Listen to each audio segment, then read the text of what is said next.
Kanga bino. Ete ya bino. Merci beaucoup batata ba mama boza ebele. Oyo bolingaka émission arbitre ya peuple lelo na yede susu. Na banda kuna bino. Merci beaucoup boza ebele ba fidèle abonné ya Elite Télévision bo continuer ko s'abonner pe ko partager ba émission na biso et ko sala biso kitoko mingi na pesi bino mbote. Bisika nyonso bozwani. To fongola dossier pona koyebisa bino ki na mukolo mwalobi ba utaki ko cha maboko na directeur ya cabinet ya ministère ya agriculture. Na yebisa ki bino la fois passée na semaine passée que bakanga ki conseiller financier mais lobi bakangi pe directeur ya cabinet ya monsieur Désiré Briance. Désiré Briance pe asala ki mission de service azana ngambu ya Goma. Azala ki to yebite soki ya kozonga soka kokati sabwato soki ya kozonga to yebite. Et pe si pasi pe mamu. Na ku solola na bino lisusu dossier ou etali Ram botika la koyebe ete bazali kozela monsieur Kiba Samaliba na ngambo ya parlement aye lelo lisusu te alaki akoya lobi makolo komele kilo munoko komi kilo kokate unité ya bato okati yango ebele mais siko bakomi koyebi siko il faut se justifier bongo na biso ozwi ba téléphone na biso ozozwa sans kosenga ta permission. Omonaka soki o défi unité bayebisio ke okozongisa avec unité de plus. Soki bakati yo bayebisio peke tokati yo po ozwaki unité boye odefaki. Mais yo Ram ozokata biso unité sans kosenga permission. Yende se justifier. Onanga Kibasa akoko continuer le sous-souter. Faut Kibasa azale libanda. So Kiba député baza sincère. Faut Kibasa ba longoleye. Ba rajeye. Ponanga. Toko solo la mama ya likambu ya mukolo mwalelo lisusu pona koyebisa bino ke makambo ya Jean-Marc Kabund et yindi makasi na réseaux sociaux. Mais si konga na kopesa bino point de vue na ngai na kopesa bino point de vue na ngai ba misusu balobi Jean-Marc a vu $350,000 wapi salaire na yezalaka ya combien pour atonga école. Yami bale balobi Kabunda za ko combattre Fachi puisque aya kozala dauphin. Voilà, mama ya likambo na kovandela mukolo mwalelo na soutien de na ko jembi ka makambo itali ya Ram na makambo itali directeur ya cabinet ya Désiré Briance na ministère ya agriculture kuna e yindi epesi na soni epesi solo lobi ezalaki kaka atabano bazalaka ba protocole na ministère ya agriculture soki ba moni kaka bato bakoti bazokende ko batama na toilette atoza intendant mais lobby na ministère ya agriculture za benda big za pesa mombo boy zaga so muntu monika muntu koti na veste ya noir batu bazo bata matina se ba camion ba misusu bakoti tina mesa na se ba mesa bolukaki misala yango wana bo asime yango misala yango wana tokobeta lisolo kaka na likambo na yebisi bino ke tokofandela makambo ya Jean-Marc Kabunda na pesa bino mwa point de vue na ngai na bino bato bomesana kolanda arbitre ya peuple. Ayebi ke tosalaka na bino mwa analyse moko ya kitoko. Est-ce que na mboka oyo kozwa mbongo $350,000 kotonga école pona avantage ya bana na biso et surtout esika Jean-Marc Kabunda ke kotongela bana école na Kisensu eza mabe tu bien za malamu boko répondre nga bisika nyonso bozwani kozwa mbongo $350,000 kotonga nango école na Kisensu esika Jean-Marc avandaka te esika aza na bana nkasi na ye te mais atongeli bana ba congolais bana wana pe baza ba congolais ya lobby atongeli bango kelasi ke bana na bango bana wana batanga na condition ya malamu. Est-ce que motema malamu o Jean-Marc Kabunda boti ya kosala quand même une belle école moderne, eza na ba toilette ya bien, eza na mai, eza na courant, basali mwa école ya qualité na Kisensu mbala liboso batonga école ya marque wana na Kisensu. Est-ce que eza mabe mpona nga na koyebisa bino ke ezali malamu? Ya mibale, président Jean-Marc azali vice-président ya Assemblée nationale. Azali lisusu président AI ya parti UDPS. Na UDPS batu nyonso bazalaka na parti ya UDPS oyo bazwi ba ministère bazalaka na pourcentage ya 10% bapesaka parti na ba salaire na bango. Tous les ministres oza mandataire obimeli na UDPS oza na droit ya kopesa quand même 10% ya parti. Na parti UDPS tozali na ba partenaire bazali ba partenaire. Tozali na ba membre d'honneur oyo basoutenaka parti ke ekweya te, oyo basombelaka bato quand même mituka mwa bilamba mwa bakiti na parti bazali. Lelo komona Augustin Kabuya secrétaire général ya UDPS aza kotambola na mutuka ya bien koyeba teke mutuka wane uti na gouvernement. Non, membre d'honneur à cause de la sombeli APC en tant que secrétaire général ya UDPS. Et quand vous allez lelo Moni Kabund a sombi lupango, et quand vous allez membre d'honneur ya parti a sombeli à lobby prend un cadeau, il faut toyer bayango. En dehors il y a un an, Jean-Marc Kabund azali na salaire na ye chaque fin du mois. Jean-Marc Kabund azali na ba mission de service au batinda kaye, ba pesa kaye mo frais na ye, ako dépenser ndam, abombi pe ndam. Wana boye bakayango. Mutu soki azali lelo président AI ya à l'intérim azali na ba occasion ebele. Quand même lelo oyo à cause de la mutu mususu abimi ministre. Na kati abimi ministre wana okoko mona mutu mususu avandi boya kanisi ye alobi non nakende kotala quand même Jean-Marc. Na moi salaire na ye bafutie na musala soki ya 10 000 soki 8 000 abendi pe ata moi $3 000 ayeli Jean-Marc mabeza wapi. Jean-Marc azali caissier te ya Assemblée nationale. Jean-Marc achaka mkoloto teke mbongo po ebima na Assemblée. Non, azali premier vice-président, président ya Assemblée nationale. Mbosa kujangwanga Mboso azali wana. Il y a sa deuxième personnalité. Bino bokei na Assemblée nationale. Botali na kesi ya Assemblée nationale. Ba yebi si bino ke Jean-Marc ayibi kuna na kati mutuna na ngai. Sikoyo na lingi na yebi se bino. Ezo suwa bino pona nini? E bolingi nini? Est-ce que Jean-Marc na mbongo a salaire bapesa kiye azwi mbongo akei nango kosombela mwasi ya ndumba lupango? Non, mbongo wana asaleli ba Congolais musala, atongi école. Tozala bato ebele awa sous régime ya 18 ans 22 ans batikali kotonga ta école ya maternelle te.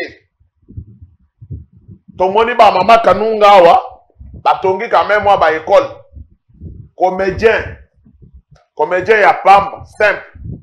Mama kanunga tongi école botu na yepeke ozwi mbongo wapi? Azwi mbongo na ba théâtre na ye na ba publicité na ye boyeba. Mais bino sous le régime il y a 22 ans. Bosalinini. Attenda ya kochama bato yo botongeli bato te. École. Lelo makambo gratuité eza po nani? Ba école eza muke eza na ba forme ya bien te na ba condition ya bien te. Yango tozali koyebisa bino boy. Pona nini biso ba Congolais tolingaka bolamu te. Muntu asali eloko ya malamu ole to félicité biso tokei na koyeba ko critiquer koyeba koloba biloba loba koyeba pona kofinga akomi concurrent chef de l'État. Kabunda kotikala kozala Jean-Marc Kabunda kotikala kozala concurrent chef de l'État te. Puisque boyebi chef de l'État azalaka na Genève.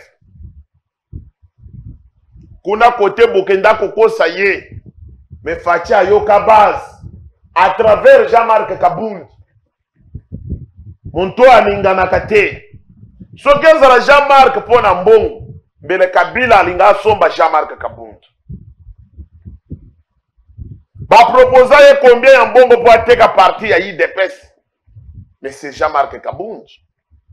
Président ayi ya IDPS. Mais batikala kolonga yete.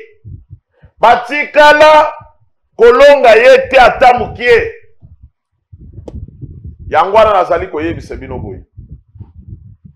Batu lokola ba Jean-Marc bazaba monima na kati ya mboka oyo. Bazaba monima na kati ya mboka oyo. Soki to perdre batu lokola ba Jean-Marc Kabunda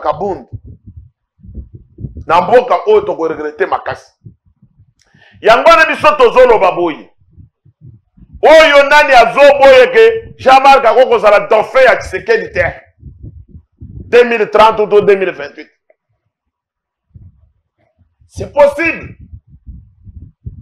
Akoko zala pe dauphin ya Félix. Yebino mokanisike na 2028 ou 2030 Jean-Marc akoko zala. Non, aza pe mobali. Azo sala parcours na ye politique. Totika biloba loba, totika batruba tour. Eza malamu te. Tolongolani motema mabe. Soki tolongoli motema mabe ekozala malamu. Na yebisaka bino maintes fois ke tolongola motema ya lukunya, motema ya ntimambi ezali malamu te. Na yebisaka bino ba makambo oyo. Na yebisaka bino tolongola motema mabe. Jean-Marc asali eloko ya malamu tozalaki na Kisensu. Batu population ya Kisensu basepeli makasi. Babeti maboko.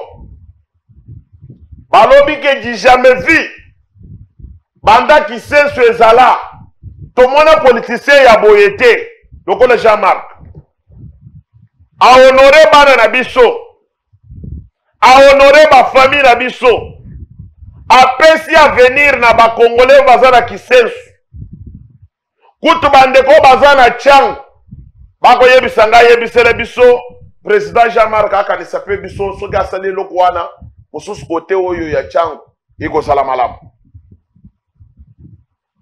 Kozala na batu lokola ba Jean-Marc Kabunda eza esengo.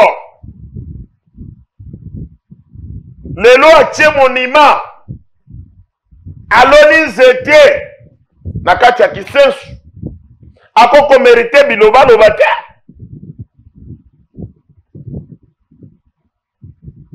Pona nini tozala motema mabe?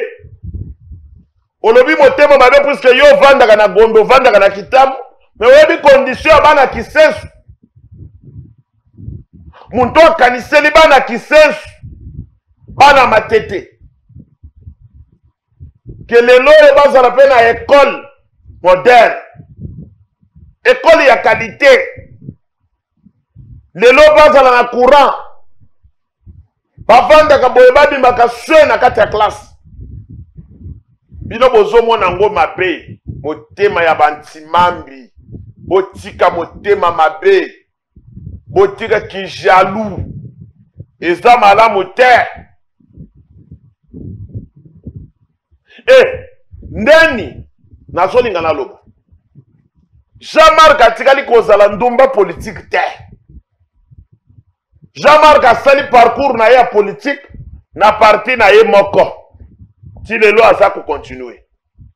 Mais aza ndenge moko te na bato mosusu baza na kati ya kindumba na politique lelo aza na parti oyo lobi kuna aza boye lobi kuna aza boye. Non.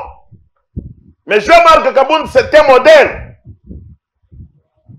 Mais eloko toza kolite nango na kati ya Congo, toza kolite ke lelo oyo ba homme politique na biso bazala quand même na qualité ya ko raisonner petit peuple.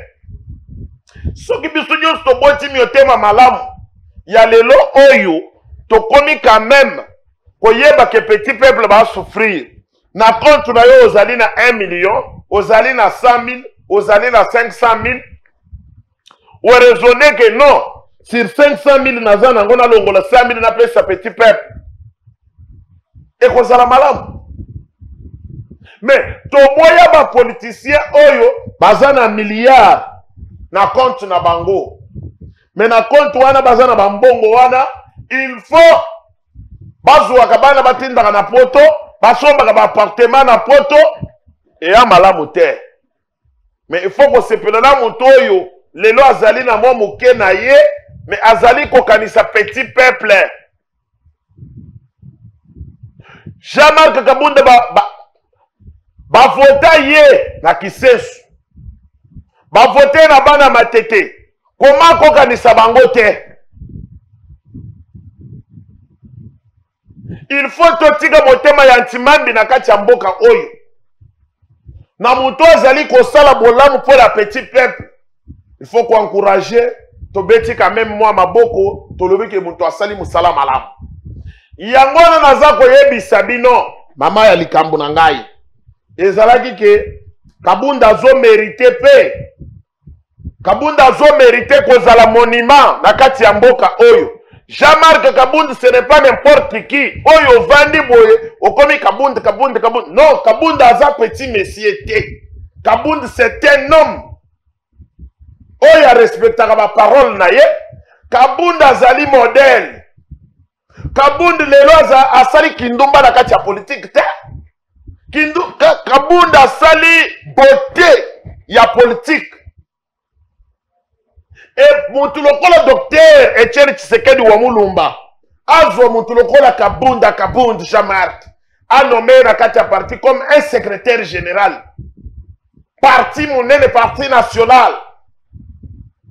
Ezali pana nguba te. Bolongola motema mabe na bino wana ezali malamu te. Yangwana nazali koyebisa ba nyonso ya Jean-Marc.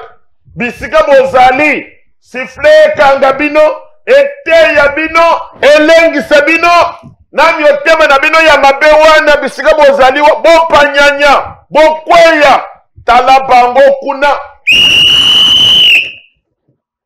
Keba soni ngani na kobeto mususu.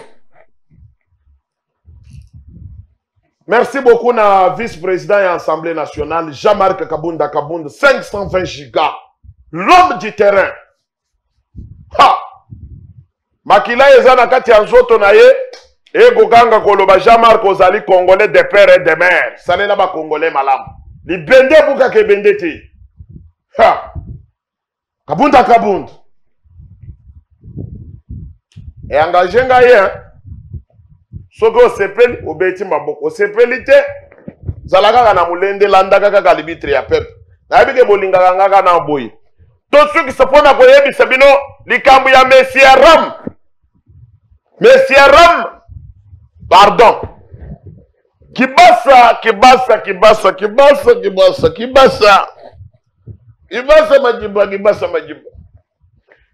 majiba yonde ozwi ni tena nga mingi lobi ozwi lisusu pardon zongisa mais si Aram azo continue kokata ngai unité zongisela ngai unité Qui va s'agender pour répondre? Et naza kokebisa ba député oyo bakoloba te to lembisa po toyoki ba député mususu oyo bakomi ko corrompre bango na CCA. Non. Bosale la peuple musala. Eza droit na bino oto votaki bino ke bosala musala malam bo interpeller mutu alolenge wana. Muntoko nyoko la population. Muntoko sepelate que la population va se retrouver. Puisque Kibasa, communication na ye de l'élève ko ici. Ozozo unité ya batozo yebate. Unité pe ba yebisa mutu ke na koka to unité lobby. O lobby te. Bozozo unité boza bababa. Lobby na kanda nyonso wana bo bloquer WhatsApp lobby. Soki ke combien de minutes to salilité. Na yebite. Bakangi directeur ya cabinet ya agriculture. Muyibi bakangi ye bache maboko na simu. Mukamate boy. Bayagi na conseiller financier bien gondo. Na ministère Sonia miyibi. Miyibi tolo la bango. To beta bango siffler. Ekanga bino miyibi. Oboko yiba mbongo a peuple congolais. Bisika bozali atana makala kuna yo muto yiba kimbongo sifle kanga bino ete ya bino elengi sabino ezwa bino tala bango kuna boyiba kimbongo a peuple natika bino botikali malamu bosepelaka kozala na émission na bino obolingaka ya libitre ya peuple mais s'abonner partager ba émission et ko sala biso kitoko bozala ki ebele pona kolanda arbitre ya peuple botika la fidèle na chaîne na bino Elite Télévision oyo esale la kabino ba émission kitoko pe ko pesa bino ba information na lolenge esengeli. Merci na ba fidèle abonné nyon surtout merci ba congolais nyon esika bozali na États-Unis na France na Belgique na Afrique du Sud na Lubumbashi na Beni na Mbushimai na ba Congo na Équateur boza ebele bolinga arbitre ya peuple na pesi bino mbote na bandundu na pesi bino pe mbote.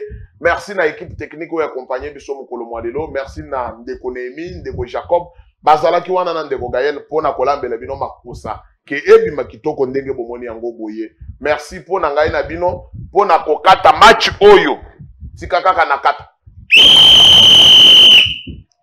esili. Merci.